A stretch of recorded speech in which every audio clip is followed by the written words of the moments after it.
Hi, I'm Brian Fallon, and you're watching 101.9 KINK Radio in the Skype live studio. We're all here hanging out. Can we keep rolling a little bit, or do we gotta get? Yeah, I mean, what do you want to tell you? About the boss's house? If you Yeah, want. it goes, Okay, I'm sure everybody that comes to you. I was watched hey. another interview, and you said everybody that comes to you is tell us about Bruce. What does he Yeah. look like? How does he smell? yeah.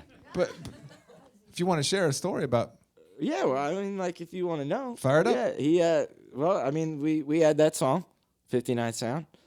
yes, And, Sorry. it came out, and it I don't know, it kind of, like, shook up the thing, like, whatever the thing was. We were a punk band, you know? Like, we were playing punk rock places. Like, we were a real live, stinky, breathy punk rock band. And we didn't expect to be more than that. And then all of a sudden, we wrote this record that had like clean guitars on it, and sort of had like this 50s thing that I was real into at the time. And it just, we wrote punk songs like that because that's what we knew how to do. And we got a call from Bruce Springsteen to be like, all right, like, okay, yeah, great. You learned the song, and the E Street Band, they learned the song. Were you actually talking to Bruce, or Yeah. was the manager to you? No, I was talking to Bruce, and I was like, he came up, rolled up on us. So, well, first all these cop cars came. This is true. We were at this festival, Glastonbury, in England, and all these cop cars show up around our dressing room, and I go, all right, again. I guess we're going in the cooler. Another weekend in the old the chill out tent, as they call it. Woo! And then so these cops pull around, and I go, oh man, somebody got something. And then up walks the boss, and I go, oh, I guess we're not going to the cooler. And I was like, I wonder what's gonna happen now. And like, we're walking to the stage, like, it's time to play. Like, it's like we got 30 minutes before Florence and the Machine takes over. So we're like, they were playing right after us, which shows you how long ago it was. Because now they play like a planet instead of, a festival, Florence. And so he shows up and he's like, can I play a song with you? And I was like, do you know it? Like, and he's like, yeah. But I don't know where I got the nerve enough to be like, well, do you know it? But I mean, I wasn't gonna go let him like, just ham-fisted. I was gonna be like, you better learn that song, brother, because I don't know where I come from, but I'll still crack you one if you didn't mess up my Glastonbury gig. Joe Strummer wrote a song about this place. Don't fool around. It's a huge gig. This is my stage. I'm on the BBC today. We were getting filmed live in real life on the BBC. And then he came up and he was like, no, I know it. So he's like, fiddling. He's like, you got a guitar? And I just got this guitar that day. First guitar, and probably the only guitar I ever got from Gibson Guitars. And they gave it to me, and I didn't even play it yet. So I give it to him, and I go, all right, you ready? And you would think that I'd be like on the dot on the I of Gibson would now be my head, because I got Bruce Springsteen to play a Gibson guitar for the first time in public ever. No, they didn't give me nothing. I'm on the TV. I'm ruining my relationship with him, but I don't have a relationship with him because they didn't give me no free guitar for that. So I'm still mad about that. Yeah. Because I'm from the street. They never taught me how to act, so that's what's up. I didn't go to no college. So I got him to play this guitar. I should have brought Fender, to be honest with you. Anyway, I didn't have one. So I gave him the guitar, and we play, and he's playing, and he's wailing on it like, born in the USA. He's slamming on this thing, and I'm like, this is cool and all, but bro, it's new. Like, I'm sweating a little bit as I can't get mad at him. So I'm like having a good time, and I'm smiling, but I'm kind of going, ooh, easy. And I get it back, and there's these gouges, these scratches in the guitar, and send a bill. I know where you live. calling somebody. I'm calling East Street. Well, if anybody's gonna put some marks on your guitar, I think it. Don't. Not look, even. I don't. You heard any of my songs? I don't really look at the bright side. So I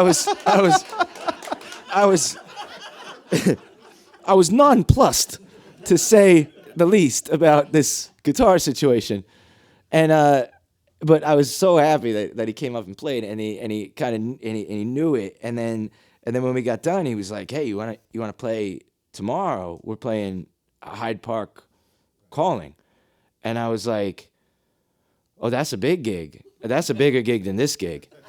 Because he was like, "Come play Glastonbury tonight with the E Street Band, and you can sing whatever you want."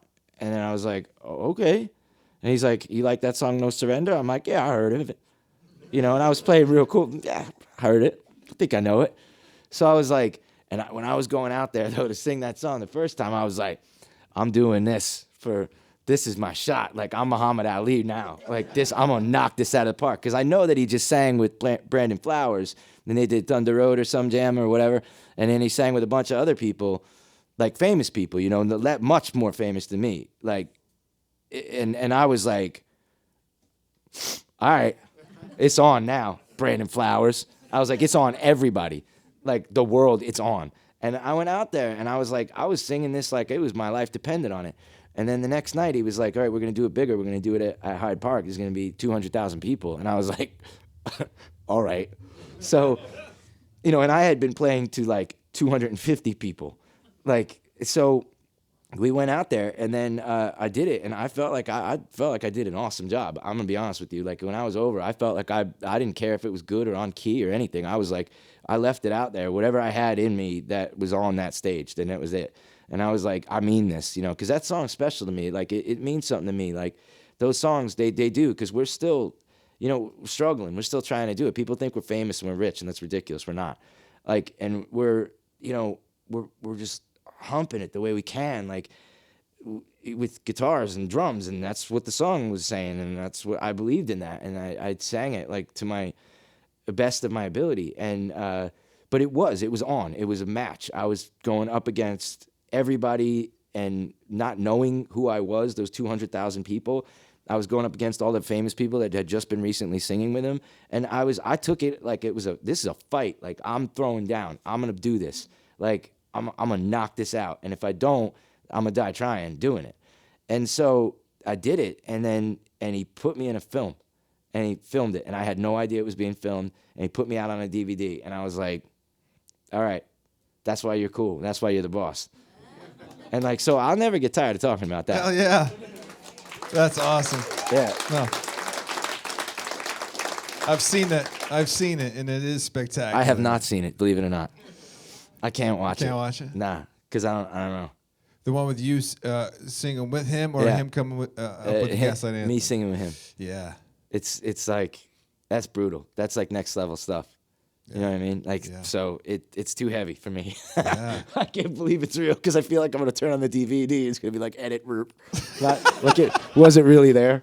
Like it just lived on YouTube. So, but it was heavy, and I think that's what sort of propelled the band into the semi-public consciousness, and that single maneuver.